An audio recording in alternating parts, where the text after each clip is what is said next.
The prime minister there is calling it one of the nation's darkest days. A gunman attacked 2 mosques while hundreds of Muslims were praying.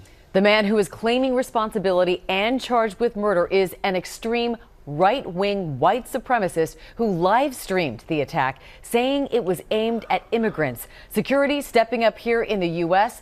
That's a live look at the Islamic Cultural Center right here in New York City. So here's what we know right now. At least 49 people were killed, 48 more wounded, multiple IEDs discovered attached to vehicles, and 3 people are now in custody. Our senior foreign correspondent Ian Pannell starts us off with the very latest.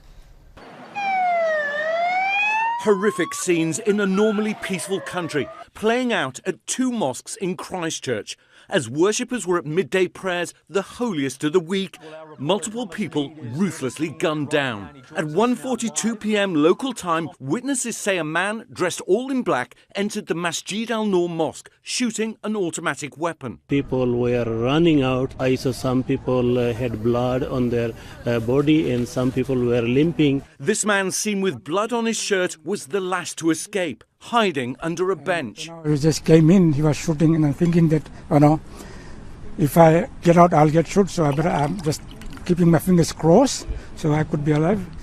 But yeah, I was the last guy to come out of the mosque after the shooting stopped.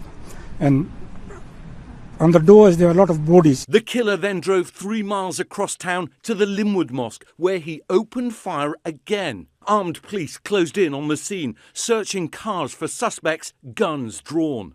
Police ramming a suspect's car, and then you can see him being taken into custody beside the vehicle. 2 men and a woman now in custody in connection to the attacks.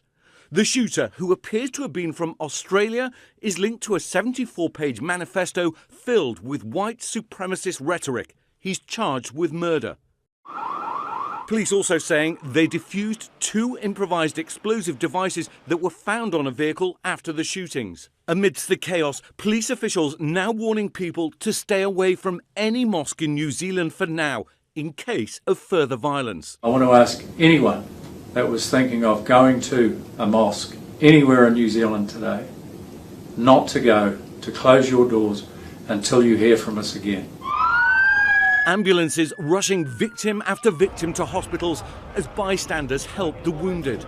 We pulled up and I opened up my driver's door and got out, and we pulled him round behind and then opened up the back as well, give us some protection. I'm 66 and never thought in my life I'd live to see something like this. Overnight, New Zealand's Prime Minister condemning this terrorist attack. This is one of New Zealand's darkest days.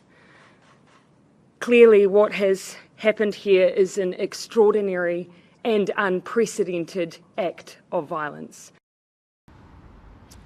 So, details still coming in about the attacker, his alleged accomplices, but most importantly, the victims. 2 reasons why this was so shocking. 1, it was broadcast live by the attacker himself, but most importantly, this is a country that has never seen a terrorist attack ever before.